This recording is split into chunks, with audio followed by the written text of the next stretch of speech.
Hello friends, मी अमृता घेऊन आली नवीन recipe. आज आपण बनवूया टम्म अशी फुगणारी इडली, सांबार आणि आंबट गोड अशी नारळाची चटणी। चला तर आता आपण हे बनवूया। त्यासाठी लागणारे साहित्य, मी 2 छोटे वाट्या तूर डाळ घेतली आहे, 1 वाटी मूग डाळ, 3 असे लाल टमाटर आणि 2 आलू आणि शेवग्याची शेंग। जर तुमच्याकडे कवळं असेल तर तुम्ही ते पण टाकू शकता। तर बटाटा छान असा सोलून कापून घेतला आहे, त्याला पाण्यात टाकून घ्यायचं आहे आणि शेवग्याची शेंग सोलून घेतलेली आहे। शेवग्याची शेंग मी कुकरमध्ये लावणार नसल्यामुळे मी त्याची पूर्ण साल काढून घेणार आहे, जेणेकरून जेव्हा आपण फोडणी देऊ तेव्हा टाकू तर त्याचे लवकर शिजतील। तर आपण याची पूर्ण अशी व्यवस्थित साल काढून घ्यायची, म्हणजे ही लवकर शिजेल। जर तुम्ही कुकरमध्ये जर टाकत असाल तर त्याची साल जास्त ठेवली तर चालेल। ते कुकरमध्ये बहुतेकदा मी लावत नाही, कारण की ते खूप शिजल्या जाते माझ्यामुळे। तर मी ही सेपरेट जेव्हा आपण फोडणी देऊ त्यावेळेला टाकते, तेव्हा ही 5 मिनटात शिजून जाते। तर आपण ही साल काढून घेतली आहे आणि ही टमाटर, जे लाल टमाटर गोलवाले टमाटर वापरायचे आहे आपल्याला। गोल टमाटर हे आंबट असतात, त्यामुळे आपल्या सांबाराला छान अशी चव येते। तर एक टमाटर रफली कापून घेऊया, कारण की आपण हे डायरेक्ट कुकरमध्ये ॲड करणार आहे, म्हणून याला रफली कापलं तरीही चालेल। तर हे रफली कट करून घेतल्यानंतर आपण डाळ वगैरे धुवून घेऊया। तर ही मी 2 छोट्या वाट्या जशी डाळ घेतली आहे आणि 1 मुगाची डाळ। मुगाची डाळ नक्की ॲड करा, जेणेकरून काय ॲसिडिटीचा त्रास होणार नाही आणि पचनाला पण सोपं राहील। तर ही डाळ व्यवस्थित 2 ते 3 पाण्याने वॉश करून घ्यायचे, ज्याच्यामुळे त्याच्यावरचा डस्ट किंवा पावडर जे असेल ते निघून जाईल। तर आता कुकर घेते, कुकरमध्ये ही डाळ टाकते आणि जे आपण कट करून घेतलेले साहित्य ते टाकूया।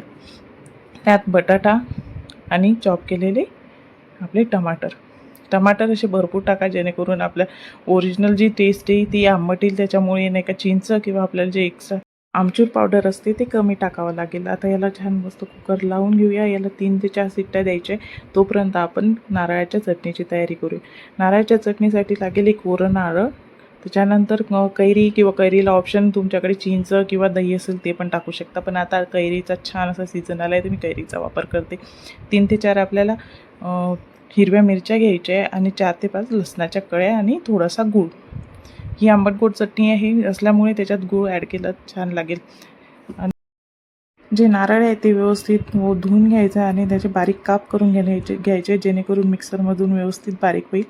आता जे आपण मिरच्या घेतल्या 3 ते 4 त्याचे तुकडे करायचे आणि जी कैरी घेतली ते पण थोडी आंबट असल्यामुळे मी 2च फोडी टाकते। त्याच्यानंतर थोडंसं मीठ ॲड करते, जेणेकरून छान टेस्ट येईल।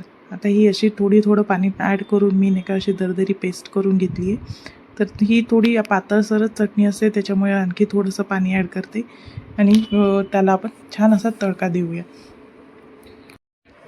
तडक्यात मी मिरची नाही ॲड केली आहे, मी फक्त जिरा आणि कढीपत्त्याचा असा छान तडका दिला आहे। आता आपली ही चटणी अशी तयार आहे, आपण या साईडला ठेवूया। तोपर्यंत आपल्या कुकरच्या पण 4 ते 5 शिट्ट्या झालेल्या आहे, त्यामुळे आपण कुकर थंड होईपर्यंत आपण बाकी सांबाराची तयारी करूया। मी 2 कांदे घेतले आहे, ते व्यवस्थित रफली चॉप करून घ्यायचे आहे, आपल्याला बारीक नको आहे, जेणेकरून आपण जेव्हा सांबार खाऊ तर त्याच्यात ते क्रंचपणा येते ते या कांद्यामुळे येते, म्हणून एका कांदे आपण रफली चॉप करून घ्यायचे। कोणी कांदे आपल्या जेव्हा आपण कुकरमध्ये डाळ लावतो तेव्हाही ॲड करतात, तेव्हाही ॲड केलं चालते, पण नंतर फोडणी देताना ॲड केलं तरीही चालते। 5 ते 7 लसणाच्या कळ्या घेतल्या आहे, थोडंसं जिरं टाकून त्याला बारीक करून घेते आणि फोडणीत मी टमाटर टाकणार नाही, कारण की आपण जेव्हा डाळ टाकली होती कुकरला तेव्हाच आपण टमाटर ॲड केलं होतं, त्याच्यामुळे आता टमाटर टाकलं नाही तरीही चालते। तर मी आता हे सांबार कुकरमध्येच बनवणार आहे, म्हणून कुकर गरम करून घेतला आहे, त्याच्यात 2 पळी असे तेल ॲड केलं आहे, मोठे चम्मच, आणि मोहरी टाकली आहे। मोहरी तडतडली की त्यात आपण बाकीचे साहित्य टाकून घेऊया। त्याच्यात थोडं जिरं आणि थोडं सोप ॲड केलं आहे, ते व्यवस्थित तडतडलं की मग आपण थोडी हिंग टाकायचं आहे। हिंग नक्की टाका, त्याच्यामुळे सांबाराला खूप छान स्वाद येतो। आणि आपण जे चॉप केलेले कांदा होता ते टाकला आहे आणि 2 ते 3 लाल मिरच्या टाकले आणि जे आपण बारीक केलेली लसणाची आणि जिऱ्याची पेस्ट होती ती टाकली आणि कढीपत्ता नक्की ॲड करा, कढीपत्त्याने सांबारला खूप मस्त टेस्ट येते। तर हे व्यवस्थित होऊ द्यायचं। आपल्याला कांदा जास्त ब्राऊन किंवा पकवायचं नाही आहे, ते थोडाफार गोल्डन झाला की बस त्याच्यात बाकीचे साहित्य टाकायचे, जसं हळद, धनेपूड, लाल तिखट आणि सांबार मसाला थोडा जास्त घ्यायचा. लाल तिखट वापरताना आपलं तिखट आणि काश्मीरी लाल मिरची नक्की ॲड करा, त्याच्यामुळे सांबाराला खूप छान कलर येतो. थोडंसं पाणी टाकते मी, जेणेकरून मसाले जे आपण टाकले ते व्यवस्थित शिजतील आणि तेल सुटोपर्यंत त्याला थोडं शिजू द्यायचं आहे. वरती मसाल्याला तेल दिसायला लागलं की त्याच्यानंतर आपण जे कट केलेली सोललेली शेंग होती ती टाकून घ्यायची आणि नंतर बाकीचे साहित्य टाकायची. आपल्याला ही शेंग 5 मिनटं आपल्याला शिजवायची आहे, म्हणून त्याच्यात थोडंसं पाणी ॲड करते आणि मी झाकण ठेवून घेते, जेणेकरून हे व्यवस्थित शिजलं जाईल. याला जास्त वेळ लागणार नाही, कारण की हे पूर्ण सोलल्या गेल्यामुळे 5 ते 7 मिनिट लागेल. तर आपण याला व्यवस्थित शिजवून घेऊया. आता ही शेंग पण व्यवस्थित शिजल्या गेली आहे, तुम्ही बघू शकता.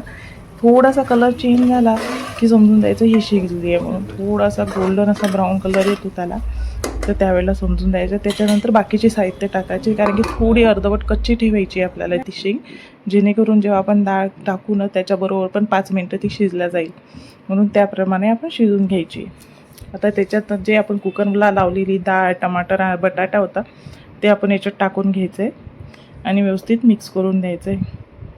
सांबार हा जास्त पातळ असतो, पण माझ्याकडे थोडा घट्टच करते मी. तर तुम्हाला जसं जेवढं पाणी पाहिजे तेवढं पाणी ॲड करून सांबार घट्ट किंवा पातळ करू शकता. त्याच्यानंतर मीठ ॲड करायचं.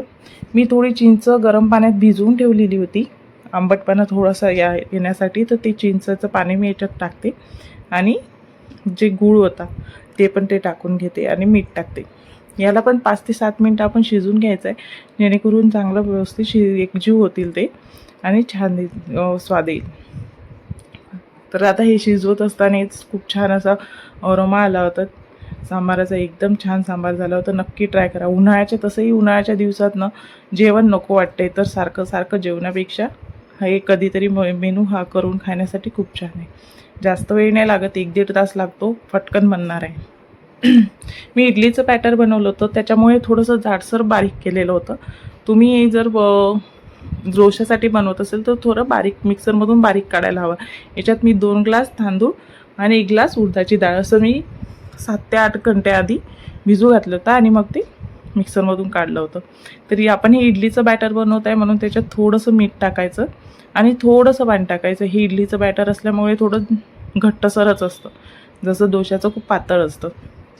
तर हे व्यवस्थित मिक्स करून घ्यायचं. एकाच डायरेक्शनला आपला मिक्स करायचं आहे, त्याच्यामुळे फ्लफीपणा येईल आणि आपल्या इडल्या टम्म फुगतील. तर हे खूप छान ट्रिक आहे, हे तुम्ही नक्की ट्राय करा. जेव्हा आपण बॅटरला टाकायला तयार करतो त्याच्या आधी 2 ते 3 मिनिट ना कंटिन्यू आपल्याला ते फिरवायचं आहे. तर एकीकडे मी आपलं जे इडलीचा कुकर आहे त्याच्यात 1 ग्लास पाणी टाकून गरम करायला ठेवते, जेणेकरून ते गरम होईपर्यंत बाकी आपण तयारी करू शकतो. जे पात्र आहे त्याला तेल लावून घ्यायचं थोडं. फर्स्ट टाईम जेव्हा आपण इडलीला लावतो त्यावेळेला तेल लावायचं आहे, बस. नेक्स्ट टाईम नाही लावलं तरीही चालते. तर थोडं तेल लावून बाकी मग इडली जे बॅटर आहे ते टाकून घ्यायचं आहे पात्र्यात आणि आपल्याला ते लावून घ्यायचं आहे. तिकडे तोपर्यंत पाणी पण गरम झालेलं होतं कुकरमधलं.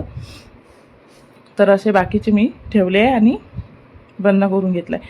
तर हे थोडं टाईट बंद करायचं आणि वरती वेटेड असं भांडं ठेवायचं, जेणेकरून वाफ बाहेर निघणार नाही. इकडे 5 मिनटं झाले होते, आपला सांबार पण मस्त उकळी आला आहे आणि खूप छान वास येतो. तर आता याच्यात थोडी कोथिंबीर टाकायची आणि हे रेडी आहे. आता आपलं सांबार आणि चटणी रेडी आहे. 5-10 मिनटात आपली इडली पण तयार होईल. मस्त गरमागरम इडली सर्व करायची.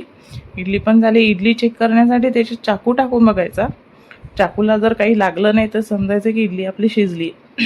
इडलीच्या पात्रातून इडली काढायच्या आधी पात्र थोडं थंड होऊ द्यायचं आहे, जेणेकरून इडली जी आहे आपली खूप अशी लवकर निघेल चम्मचने. तर थोडं थंड झालं की मग काढायचं. तर तुम्ही बघू शकता किती फ्लफी आणि टम्म फुगलेली आहे इडली. तर आपण ही सर्व करूया.